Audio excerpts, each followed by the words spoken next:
Hello everyone, this is Charita Salabo, and in this video I will be tackling about a poem entitled Atlantis, a Lost Sonnet by Eavan Bolland. So before we proceed in our discussion, let us have first a short background about the author. So who is Eavan Bolland? Eavan Bolland, on 1944 to 2020, was an Irish poet and a prominent figure in contemporary Irish literature. Known for her deeply emotional and political poetry, Bolland often explored themes such as identity, gender, memory, and Irish history. Her work frequently dealt with the lives of women and the complexity of the roles in Irish society, both historically and in the present. Bolland was born in Dublin and spent part of her childhood in London before returning to Ireland. Her poetry reflects her experiences of living through the political turbulence of Ireland, and she is often considered a key figure in the Irish literary revival. Her notable works include In Her Own Image in 1980 and The Journey in 1987, Outside History in 1990, and the New Collected Poems 2005. Her poems address personal experiences while also engaging with a broader historical and social context, and she was celebrated for her ability to combine private and public spheres in her writing. Bolland was also a distinguished academic and served as a professor of Stanford University, where she influenced many students and writers.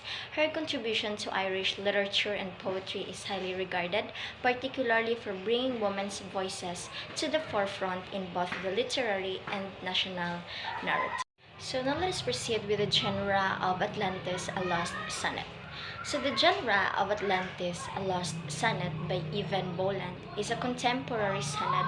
While it adheres to some traditional aspects of the sonnet form, such as its length, which is 14 lines, and a focus on a single theme or idea. It also reflects modern sensibilities in its language. Eavan Bolland's Atlantis, entitled A Lost Sonnet or A Lost Sonnet, is a poem that blends the traditional form of the sonnet with contemporary themes. It particularly the exploration of identity, memory, and the historical silencing of women. The poem, through its title and its content, offers a reflection on loss, forgetting, and the elusiveness of history, particularly in relation to the marginalized voices of women. Now, in the analysis of the poem, it has actually a form and structure. So the sonnet form is the poem is structured as a sonnet, which traditionally consists of 14 lines, typically written in iambic pentameter. While Bolland uses the sonnet form, she also subtly critiques and expands it. The traditional sonnet is often associated with themes of love, beauty, or nature, but Bolland repurposes it to reflect on loss and history. A Lost Sonnet title. So the phrase a lost sonnet suggests the idea of something missing or erased, reflecting the poem's themes of forgotten history and the silencing of voices. The sonnet is lost, possibly symbolizing the loss of the past or the erasure of important cultural and historical narratives, particularly those of women. So I have here a significant lines which is found in the third stanza and the fourth stanza of the poem.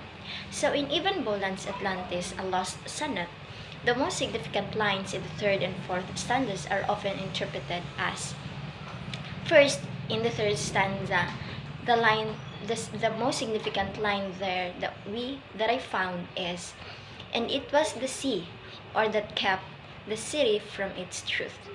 In the fourth stanza is, Atlantis was a city of glass, of water, of dreams, but it was not of us.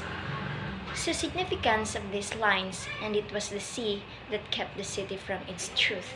In this line, the sea symbolizes both a literal and metaphorical force that obscures or prevents the truth from being revealed. The sea, a powerful and impenetrable barrier keeps the city, which is Atlantis, from reaching its potential or for fulfilling its historical or mythic promise. It stands for the forces, be it time, silence, or neglect, that prevent the truth from being remembered or fully understood. In the fourth stanza, Atlantis was a city of glass, of water, of dreams, but it was not of us. This line draws attention to the inaccessibility of Atlantis. It was a city of glass, something fragile and transparent but unattainable, representing both the fragility of memory and the difficulty of reclaiming lost or hidden histories. The phrase but it was not of us, emphasizes the separation between the city's idealized mythical status and the lived or live historical realities of people. This line may also suggest that Atlantis, or the idealized histories and stories it represents, does not include or account for the lived experiences of ordinary people, especially women whose contributions have been ignored or erased in history. Relating these lines to Eavan Bolland's experiences, even Bolland's work often deals with the erasure of women's voices from history and the literary canon.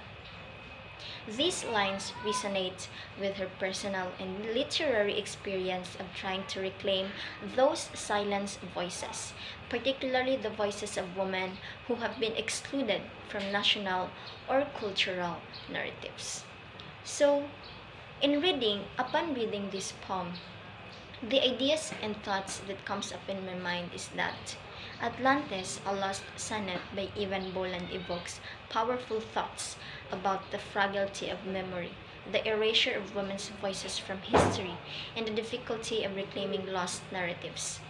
The poem reflects Bolland's ongoing exploration of how women's histories and voices have been submerged, much like the mythical city of Atlantis, and her desire to recover and bring the silence stories to the surface. It is a meditation on the passing of time, the forces that obscure the truth, and the role of the poet in keeping lost histories alive. So that would be all in my discussion or in my video presentation. I hope that you learned something new in this discussion. Thank you. So, good afternoon to each and everyone. My name is Yesenia Espinosa, and I will be your next reporter. According to Eavan Bolland's Atlantis-A sonnet, Atlantis may not actually be a place, but rather a description of things that individuals have lost during their lives and would never be able to get back. Although she speaks in the poem, the author seems to think on her own. At the beginning, it appears that she is thinking about the lost city of Atlantis.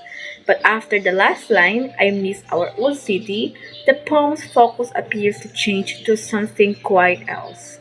Evan Bolland begins with how humans have been looking for a word to express grief in a sense but have never been able to find one at the poem's conclusion.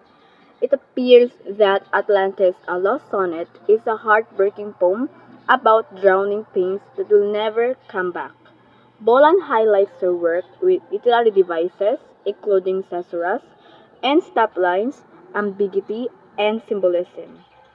The poem illuminates moments of intense fear, anxiety, and the element of a foreseen sense of doom, written as a direct freestyle verse, using the first person narrative. The poem opens with the narrator suspecting that her husband may have drowned. When oaths rise in her opening line, suddenly nobody knows where you are. This signals to the reader that we are with the narrator as she makes this fearful discovery. Bolland's sonnet departs from the traditional 14 lines. The formal iambic pentameter meter is discarded for an easy flow with a mix of enjambment line endings, abrupt and stops, and caesurae. There is no formal rhyme scheme. In the first stanza, the narrator begins the poem by asking herself how an entire city could just disappear. How could an entire city, animals, cars, and buildings just melt into the ocean, never to be seen again? In the second stanza, the narrator again asks how a whole city could suddenly disappear. She reminded herself that way back when the world seemed smaller, so surely a huge city disappearing would be a big deal. The narrator then flashes back to her old city when she grew up.